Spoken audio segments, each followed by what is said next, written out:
ખાસ કરીને વાત કરીએ તો રાજકોટ મહાનગરપાલિકાના વિવિધ આરોગ્ય કેન્દ્ર ઉપરાંત પીડીયુ અને પીકેજ ખાતે નોંધાતા જે IHIP જે છે એના આંકડા જોવા જઈએ તો એ મુજબ ગત સપ્તાહે મેલેરિયા અને ચિકનગુનિયાના કોઈ પણ કેસ નોંધાયેલા નથી, જ્યારે ડેન્ગ્યુના 3 કેસ નોંધાયેલા છે.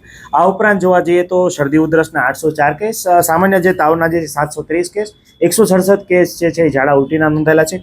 ઉપરાંત ટાઇફોઇડનો 1 કેસ અને કમળાના જે છે હેપેટાઇટિસ એના કુલ 4 કેસ છે ગત સપ્તાહે નોંધાયેલા છે. છેલ્લા 3 સપ્તાહથી સર ડેન્ગ્યુના કેસો સતત સામે આવી રહ્યા છે, તો એને રોકવા માટે શું પગલાં લેવા? જી, ખાસ કરીને વાત કરીએ તો આપણે હંમેશા છેલ્લા 3 વર્ષની જે કેસ છે એની સરખામણી કરીએ છીએ. ગત વર્ષે જે છે આ અઠવાડિયાના જે કેસ છે એની માત્રા આની કરતાં ડબલ કેસ જે છે આ સપ્તાહમાં નોંધાયેલા હતા. એની સાપેક્ષે આપણે આ અઠવાડિયે જે છે કેસની માત્રા આપણને ઘણી બધી ઓછી જોવા મળી રહી છે. આ ઉપરાંત વિસ્તારમાંથી પણ જે શંકાસ્પદ ડેન્ગ્યુના કેસીસ જે ભૂતકાળમાં આવતા હતા, એટલે કે ગયા છેલ્લા 3 વર્ષોમાં નોંધાયેલા છે, એની સાપેક્ષમાં આ વખતે જે આપણી કામગીરી જે છે ખાસ કરીને પ્રિવેન્ટિવ કામગીરી આપણા વન વોર્ડની જે કામગીરી કરી છે એની અસરકારકતાને કારણે હાલ જે છે આપણને ડેન્ગ્યુના કેસ વિસ્તારમાંથી પણ શંકાસ્પદ કેસ સાથે સાથે કન્ફર્મ કેસ પણ ઓછા જે છે એ મળી રહ્યા છે. આ ઉપરાંત આ કામગીરી છે હજી સઘન કરવામાં આવી રહી છે. આ ઉપરાંત જે છે દરેક શંકાસ્પદ કેસનું ટ્રેસિંગ જે છે અને ટ્રેકિંગ જે છે એ ખાસ કરવામાં આવી રહ્યું છે. આ ઉપરાંત દરેક શંકાસ્પદ કેસના ઘરે પણ આજુબાજુના 100 મીટરની ત્રિજ્યાની અંદર જે છે ફોગિંગની કામગીરી જે છે કરવામાં આવે છે.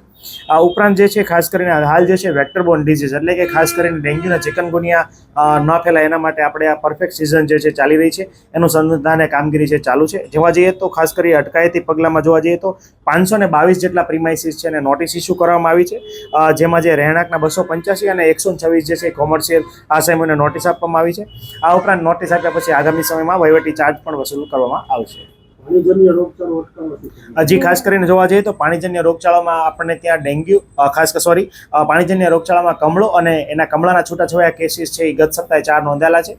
દરેક શંકાસ્પદ અને કન્ફર્મ જે કેસ જે છે એનું આપણે ટ્રેકિંગ કરીએ છીએ. એના ઘરે મુલાકાત કરીને એના ઘરના પાણીના સોર્સના સેમ્પલ પણ લેવામાં આવે છે અને એની અંદર ક્લોરીનની માત્રા પણ ચેક કરવામાં આવે છે.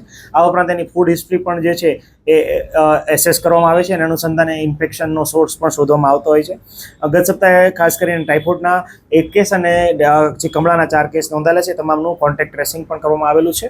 આ ઉપરાંત ખાસ કરીને પાણીજન્ય રોગચાળો અટકાવવા માટે અમારા જે મલ્ટીપર્પઝ હેલ્થ વર્કર દ્વારા વિસ્તારોની અંદર જ્યાં પાણીની મિક્સ થવાની ફરિયાદ આવતી હોય ત્યાં રેસિડ્યુઅલ ક્લોરીન ટેસ્ટ કરવામાં આવે છે અને સુપર ક્લોરિનેશન માટે જે છે એ વારંવાર જે વોર્ડના ડીઈ સાથે મળીને સૂચના આપીને આ મુજબ કામગીરી કરવામાં આવતી હોય છે. ઓકે.